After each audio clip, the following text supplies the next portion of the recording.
It has been a dramatic and a busy morning already as we learned just a matter of hours ago that the U.S., according to President Trump, launched a large-scale strike on Venezuela, attacking the capital city of Caracas and several nearby areas.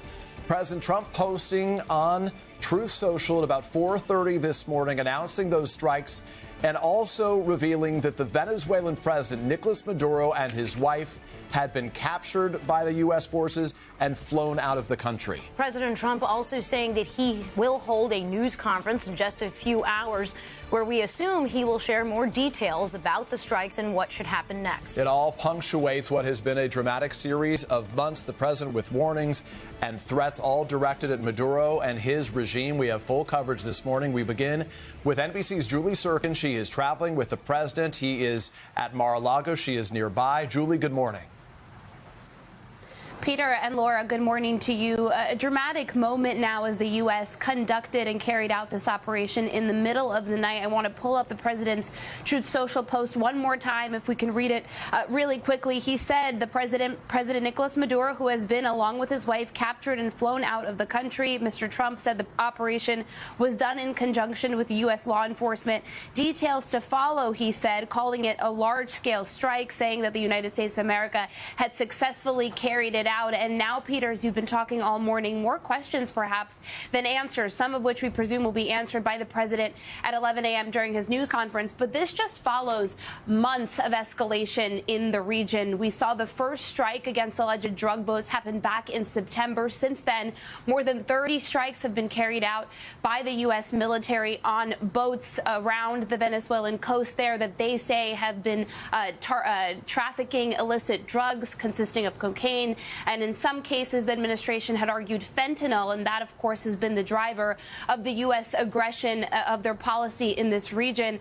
This happened and started a couple of months ago, Peter, but has only escalated since. This week, we have seen additional strikes on these boats. We have seen in recent weeks the U.S. seize what they say are oil tankers carrying sanctioned illicit oil over the last couple of weeks off that Venezuelan coast. And we also saw for the first time in the last week a strike on land, on a port. That was announced by the president, of course, before this operation to remove Nicolás Maduro, the regime leader there, and his wife. The question now is, where have they been taken to? What happens next? These are questions as well, Peter, that lawmakers are asking even in these early mornings. We know that Secretary of State Marco Rubio, who even in his time as senator has long been against the Venezuelan regime that they say have been conducting narco-terrorism and trafficking in the region. Rubio, even a couple of weeks ago, saying that Maduro is not to be trusted. There are no deals that can be made there.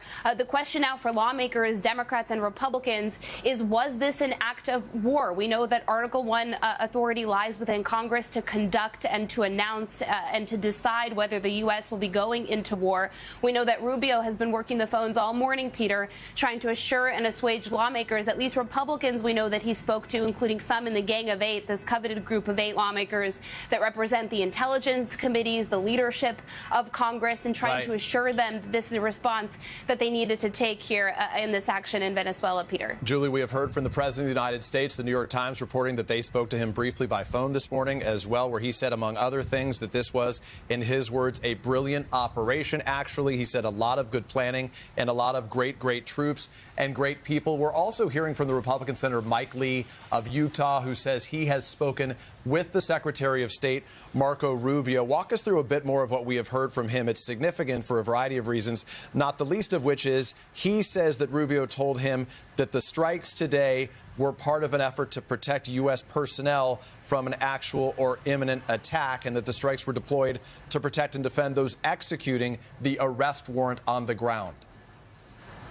Yeah, essentially a justification for why they had to go in and use military force. Mike Lee, I've covered him for years. He is a constitutional lawyer by trade. This is a matter of great concern for him and Republicans like him, that the administration might have acted conducted in an unlawful way. Mike Lee, originally the senator from Utah, posting on X saying that he wants to know the reason, he wants to know the justification from the administration. He followed up on that post once he spoke to Secretary of State Marco Rubio, as you said, saying that the administration was justified in using kinetic force to conduct this operation because, as you said, Mike Lee said that Rubio told him that this was something they had to do to protect the forces on the ground. That's the justification that they use. Similarly, did we just hear from Senator Tom Cotton, who is the top Republican on the Intelligence Committee, who said that that was similar reasoning that the administration had used. But it is so notable that just a couple of weeks ago, Peter, Congress had its first fulsome briefing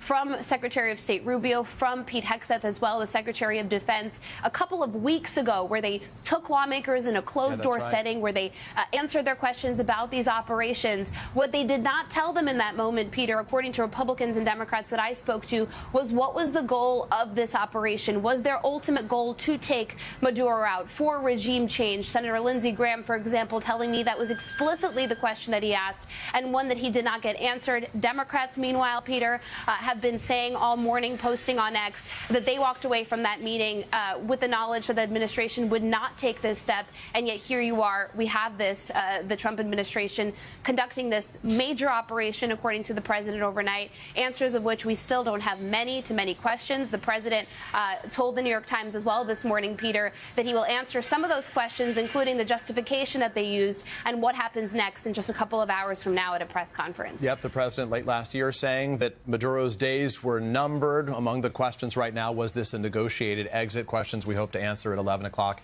in that news conference. Julie Tsirkin there in Florida for us. Julie, thank you.